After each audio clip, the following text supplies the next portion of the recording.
ప్రజాపాలనలో రాష్ట్ర అభివృద్ధి జరుగుతోందన్నారు కాంగ్రెస్ నేతలు. ప్రభుత్వంపై బీఆర్ఎస్ నేతలు ఆరోపణలు చేయడం మానుకోవాలని హెచ్చరించారు. విద్యా కమిషన్ రిపోర్టుపై మాజీ మంత్రి హరీష్ రావు కామెంట్స్ కు కౌంటర్ ఇచ్చారు హస్తం పార్టీ నేతలు. ఇక రాష్ట్ర వ్యవసాయ శాఖ ఆధ్వర్యంలో కొనసాగుతున్న విత్తనోత్పత్తి క్షేత్రాల భూములను రక్షించాలని ప్రభుత్వానికి సూచించింది రైతు కమిషన్.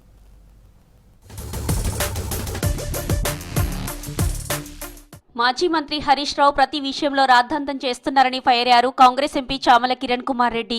తమ ప్రభుత్వం వేములవాడ, సమ్మక్క, సారలమ్మ ఆలయాలను అభివృద్ధి చేస్తుందని వివరించారు. తమకు కూడా దైవభక్తి ఉందన్నారు. ప్రజలను అనవసరంగా రెచ్చగొట్టి తప్పుదోవ పట్టిస్తున్నారని ఆగ్రహం వ్యక్తం చేశారు చామల. ఈ రోజు బీఆర్ఎస్ ఏ మాట మాట్లాడుతుందో ఒక 24 గంటలు 48 గంటల తర్వాత అదే బీజేపీ తీసుకుంటుంది లైన్. ఏ మాత్రం కన్స్ట్రక్టివ్ లైన్ లేదు. అంటే ఇలా మంచినీళ్లు తాగొద్దని చెప్పి మీరు ఇలా శారదాపీఠం భూముల గురించి మళ్ళీ రోడ్డు ఎక్కినావు. మొన్న మధు పార్క్ రిడ్జ్ అపార్ట్మెంట్ వాసుల కోసం రోడ్డు ఎక్కినాం. వాళ్ళు కూడా ముందే చర్చలకు వచ్చిర్రు, ప్రభుత్వంతో చర్చలలో కూసుర్రు, ఎస్ఎఫ్టీకి ఎంత కావాలనో అడుక్కుర్రు. అంతా అయిపోయింది. అయిపోయినాక ఈ 6 అడుగుల మహానుభావుడు ఈ తాడి చెట్టు హరీష్ రావు ఆడికి పోయి రెచ్చగొట్టే ధోరణిలో మాట్లాడి మీడియాను పిలిపించుకొని హంగామా చేయడం మొదలుపెట్టింది. విద్యార్థులే దేశ భవిష్యత్ అని తెలిపారు ఎమ్మెల్యే నాయిని రాజేందర్ రెడ్డి. ఓరుగల్లు వేదికగా గత 10 రోజులుగా నిర్వహిస్తున్న స్టార్ గేజింగ్ కార్యక్రమానికి ఎమ్మెల్యే ముఖ్య అతిథిగా హాజరయ్యారు. విద్యార్థులకు అర్థవంతమైన బోధన అందేలా ప్రభుత్వం చర్యలు తీసుకుంటుందన్నారు. విద్యార్థులకు స్పేస్ ఎడ్యుకేషన్ పై అవగాహన కల్పించేందుకు 10 రోజుల పాటు కార్యక్రమాలు నిర్వహించడం అభినందనీయమన్నారు నాయిని.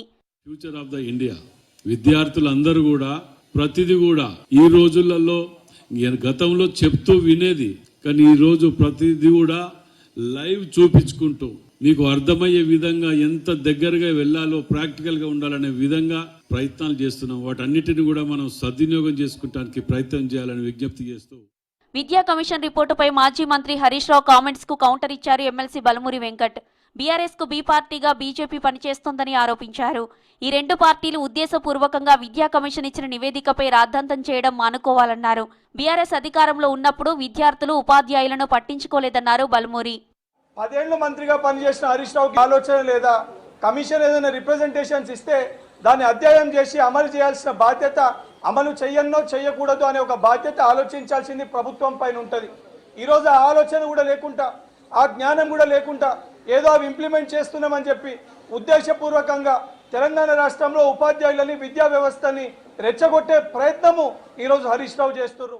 రాష్ట్ర వ్యవసాయ శాఖ ఆధ్వర్యంలో కొనసాగుతున్న విత్తనోత్పత్తి క్షేత్రాల భూములను రక్షించాలని రైతు కమిషన్ ప్రభుత్వానికి సూచించింది.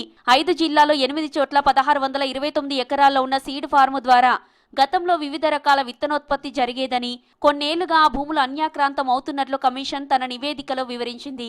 సెక్రటేరియట్లో ప్రభుత్వ ప్రధాన కార్యదర్శి రామకృష్ణరావును కలిసి సీడ్ ఫార్ము భూములపై రిపోర్టు అందజేశారు రైతు కమిషన్ చైర్మన్ కోదండరెడ్డి, సభ్యులు భూమి సునీల్, గోపాల్ రెడ్డి.